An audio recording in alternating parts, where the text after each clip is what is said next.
ये जो पत्थरबाजी और बवाल की तस्वीरें आप देख रहे हैं, ये मणिपुर और जम्मू कश्मीर की नहीं बल्कि यूपी के गाजीपुर की हैं। यहाँ एक गरीब विश्वकर्मा परिवार की बेटी की संदिग्ध मौत हो गई।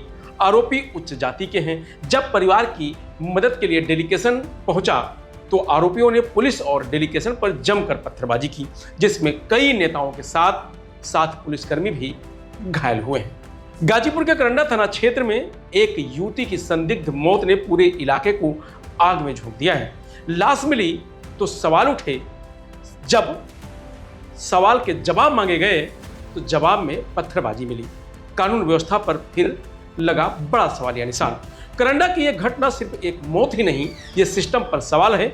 अब इंसाफ मांगने वालों पर पत्थर चल रहे हैं। पुलिस कह रही है कि जांच जारी है, बिसरा रिपोर्ट का इंतजार है, लेकिन सवाल वही कि कब तक बेटियों की लाशें यूं ही सवाल बनकर रह जाएंगी। पूरा मामला गाजीपुर के करंडा थाना क्षेत्र में युवती की संदिग्ध मौत से जुड़ा हुआ है। इस मामले में बुधवार को जमकर हंगामा हुआ था।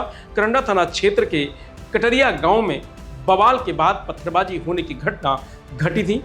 कटरिया गांव में ग्रामीणों और सपा कार्यकर्ताओं के बीच जमकर बवाल मचा। दोनों पक्षों के ओर से जमकर पथराव हुआ। अब इस घटना पर सियासत गर्मा गई है। बुधवार के घटनाक्रम को अखिलेश यादव ने भी अपने सोशल मीडिया हैंडल पर साझा किया। दरअसल 15 अप्रैल को एक युवती का गंगा नदी में शव मिला। घटना के बाद परिजनों ने हत्या का केस दर्ज करवाया। मामले में एक आरोपी को पुलिस ने अब तक गिरफ्तार कर जेल भेज दिया है। इस मामले को लेकर लगातार सियासत चल रही है। इसी क्रम में सपा नेताओं का एक प्रतिनिधि मंडल बुधवार को पीड़ित परिजन से मुलाकात करने कटरिया गांव पहुंचा था। अब इस पूरे मामले पर सियासी रंग गहरा होता दिख रहा है। इस पूरे प्रकरण पर अखिलेश यादव ने अपनी फेसबुक हैंडल से एक पोस्ट किया है। इसमें उन्होंने यह भी जानकारी दी है कि पूर्व मंत्री रामाश्रय विश्वकर्मा भी इस घटना में घायल हुए हैं। थाना प्रभारी करंडा की तहरीर पर पुलिस ने 7 CLA और धारा 307 समेत कई धाराओं में केस दर्ज किया गया है। सपा जिला अध्यक्ष गोपाल यादव, विधायक डॉक्टर देवेंद्र प्रताप यादव, विधायक जयकिशन साहू समेत दोनों पक्षों के 46 लोगों के खिलाफ केस दर्ज किया गया है। SP city doctor Rakesh Kumar Mishra ने इस पूरी घटना को लेकर कहा है कि युवती की मौत को कुछ लोग राजनीतिक रंग देकर भ्रामक सूचनाएं फैलाने की कोशिश कर रहे हैं। उन्होंने कहा कि सपा के जिला अध्यक्ष को पहले ही सूचित किया गया था कि गांव में आक्रोश है, इसलिए प्रतिनिधिमंडल सीमित संख्या में ही लोग गांव में आए। बुधवार को पीड़ित परिवार से मिलने के लिए सपा के प्रतिनिधिमंडल के केवल 15 लोगों को ही अनुमति दी गई थी, लेकिन इसके उलट 200 से अधिक लोग पहुंच गए। ग्रामीणों ने इसका विरोध किया और फिर बवाल हुआ और पत्थरबाजी हुई। सुनिए पुलिस का आगे और क्या कहना है। देखिए, पूरे प्रकरण की स्टार्टिंग से गहनता से इसमें जांच की जा रही है। पोस्टमार्टम रिपोर्ट में मृत्यु का कारण पानी में डूबने से आया है, डेथ बाय ड्राउनिंग, और शरीर पर अन्य किसी प्रकार की चोट नहीं है। तो इसमें गहनता से जांच हमारी शुरू से चालू है। परिजनों की तहरीर पर इसमें 302 जो पुरानी धारा है, हत्या का मुकदमा इसमें पंजीकृत किया गया है।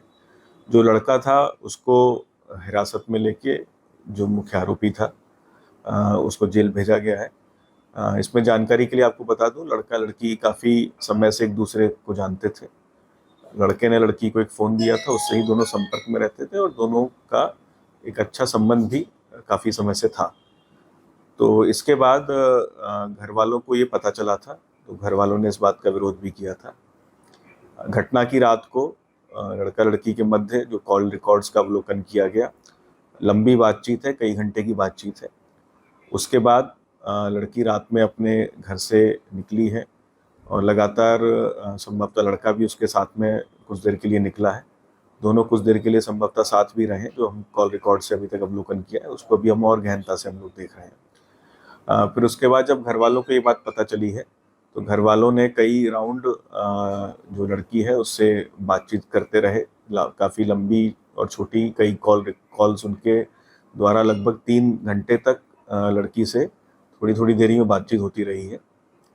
और लड़के के साथ भी इन्होंने लड़की को खोजने का प्रयास गांव में किया है, जो तथ्य सामने आए हैं।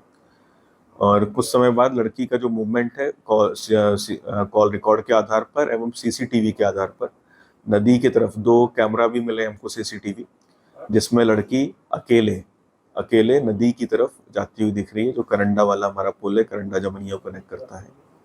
और 5:30 सवा 5 बजे तक पिता और घर वालों की लगातार बातचीत होती रही है 5:30 बजे तक। और 5:44 पे परिजनों के द्वारा 112 पर यह सूचना दी गई थी कि हमारी बेटी के द्वारा आत्महत्या कर ली गई है नदी में कूद के। तो जिसको तत्काल संज्ञान में लेके पुलिस ने अग्रिम इसमें कार्रवाई की थी, पंचायतनामा एवं अन्य कार्रवाई, बॉडी को रिकवर करके नदी में से। तो इसमें अभी हम सभी पहलुओं पे जांच कर रहे हैं। मुकदमा 302 में पंजीकृत किया गया, तो अभी हम उसको लेकर भी एवं आत्महत्या या उसके कारणों को लेकर भी हम इन्वेस्टिगेशन कर रहे हैं। आरोपी को रिमांड लेके जेल भेजा गया है। उससे भी और भी पूछताछ करेंगे। नए तथ्य कई सारे हमारे सामने आए हैं, उनसे ही पूछताछ करेंगे और जो घटना के सही कारण हैं उन पर पहुंचेंगे, और जो भी आरोपी है उसको बख्शा नहीं जाएगा। इसमें एक बात मैं पुनः बता दूं कि जो बार बार कुछ असामाजिक तत्वों के द्वारा बलात्कार की बात कही जा रही है, कोई भी इस तरह के एविडेंस पोस्टमार्टम रिपोर्ट में नहीं आए हैं, ना ही इसके संबंध में कोई और हमको प्रूफ मिला है। तो ये बातें बिल्कुल मनगढ़ंत हैं और कुछ शरारती तत्वों के द्वारा जानबूझकर जनपद का माहौल ख़राब करने के लिए ऐसी चीज़ें की जा रही हैं। तो मैं जानकारी के लिए बता दूं कि हम लोगों के द्वारा 2 मुकदमे विभिन्न सोशल मीडिया में हैंडल्स पर भी लिखे गए हैं और उन पर भी हम लोग कठोर कार्रवाई करेंगे। और कुछ अन्य लोग भी चिन्हित किए गए हैं जो जानबूझ के अपने हितों को साधने के लिए किसी परिवार की बच्ची का, किसी के परिवार का मानमर्दन कर रहे हैं। और परिवार खुद नहीं कह रहा है कि बलात्कार की घटना है, लेकिन कुछ लोगों के द्वारा राजनीतिक उद्देश्यों को साधने के लिए इस तरह की चीज़ें की जा रही हैं, जो कि पूर्णतः गलत है। और ऐसे लोगों पर, चाहे वो कोई भी हो, चाहे किसी भी पद पर हो, चाहे किसी भी हैसियत का, उसके विरुद्ध हम लोग कठोर कार्रवाई करेंगे, क्योंकि किसी का भी मानमर्दन करने का, जनपद की लॉ एंड ऑर्डर बिगाड़ने का ये किसी को भी अधिकार नहीं है। और कोई अगर ऐसा करेगा तो कठोर कार्रवाई के लिए तैयार रहे, और जल्दी ही आपको कठोर कार्रवाइयाँ ऐसे बदमाश लोगों के विरुद्ध देखने को मिलेंगी। दूसरे आरोपी की भी गिरफ्तारी की लगातार मांग की जा रही है सर। देखिए, मैंने आपको बताया सभी तथ्य हम लोग देख रहे हैं। एक और चीज़ मैंने बताई, जो दूसरा आरोपी है एवं मुख्य आरोपी दोनों ही परिवार के साथ, जैसा कि अभी तक जानकारी हमको मिली है, परिवार के साथ लड़की को ढूंढवाने का, खोजने का काम कर रहे थे रात में। तो अभी देखना है कि उनका क्या रोल है और किस तरह से। दूसरा आरोपी या कोई भी है, सब पहले से एक दूसरे को जानते थे, दोनों परिवार।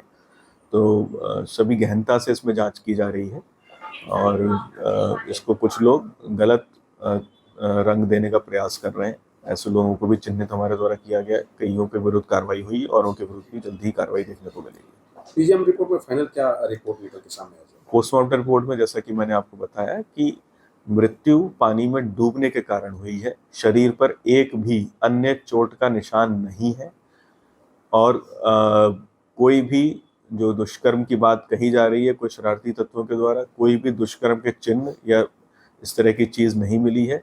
पोस्टमार्टम वीडियोग्राफी में हमारे यहाँ पर होता है, वीडियोग्राफी कराई गई है, सारी चीज़ें हैं। तो इसीलिए ये चीज़ें भ्रामक हैं और कुछ लोग जानबूझ के ऐसी चीज़ें करके जनपद का माहौल ख़राब करने का प्रयास करते हैं। फिलहाल इस खबर में इतना ही। आप देखते रहिए लोकमत हिंदी।